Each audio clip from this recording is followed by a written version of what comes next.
البته پیامبر کسی میبیند در خواب که برادران عزیز و گرامی خیلی انسانی پاک است گوییم، انسانی که انشاءالله در کار خدا و در کار رسول است، یعنی در او خصلت‌های رذیله، رفتارهای نادرست دیده نمی شود. این نفرها پیامبر را دیده می توانند. برای همین شما در یادش باشین، در محبتش باشین. شرط نیست که 1000 بار سوره کوثر را خوانید. اگر تو با مقصد آنی که من پیامبر را ببینم محبت کنی و انشاءالله خودت را آماده کنی، یعنی به تازگی و به پاکی، و انشاءالله روزی ده تو یگان پاره از قرآن بخوانی، همچنان سبحان الله بگویی، الحمدلله بگویی، ذکرها را اگر تو مثال بر زبانت گویی و شب پیش از خوابم 100 بار به پیامبر نازنین اللهم صل علی محمد و علی آل محمد صلوات بفرستی و پای به طهارت خواب کن، انشاءالله از خدا امید است که تو موفق میشوی. لیکن پیامبر اگر نفری ببیند که من دیدم مقصد پیامبر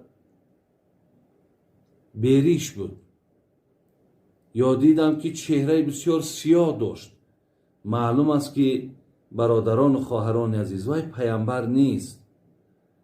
برای همین بسیار بسیار نیک میشد که مردم از شمائل، از صورت پیامبر مانه شما در کتابها میافتین که پیامبر نازنین موی سرش چی مقدار بود، ریشش چی مقدار بود، چهرش چگونه رنگ داشت، بینیش چگونه بود، لبهاش چگونه بود، همه اینها در حدیث ها آمده است.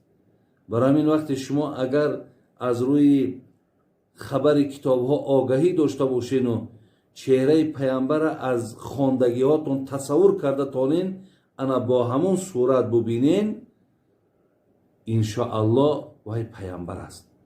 می شود که شیطان در یگان صورت دیگر هم در آید و نه در صورت پیامبر و گوید که من پیامبرم، با این طریق وای قدرت دارد.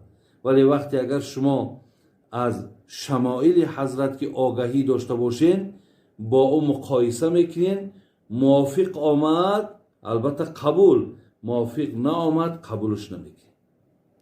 لیکن انشاءالله همون محبتی که شما کنین، همون دوستداری که شما داشته باشین، همون میل هایی که شما داشته باشین در برابرش با ذکر و با صلوات باشین، انشاءالله شما در خوابهاتون پیامبر نازنین میبینید.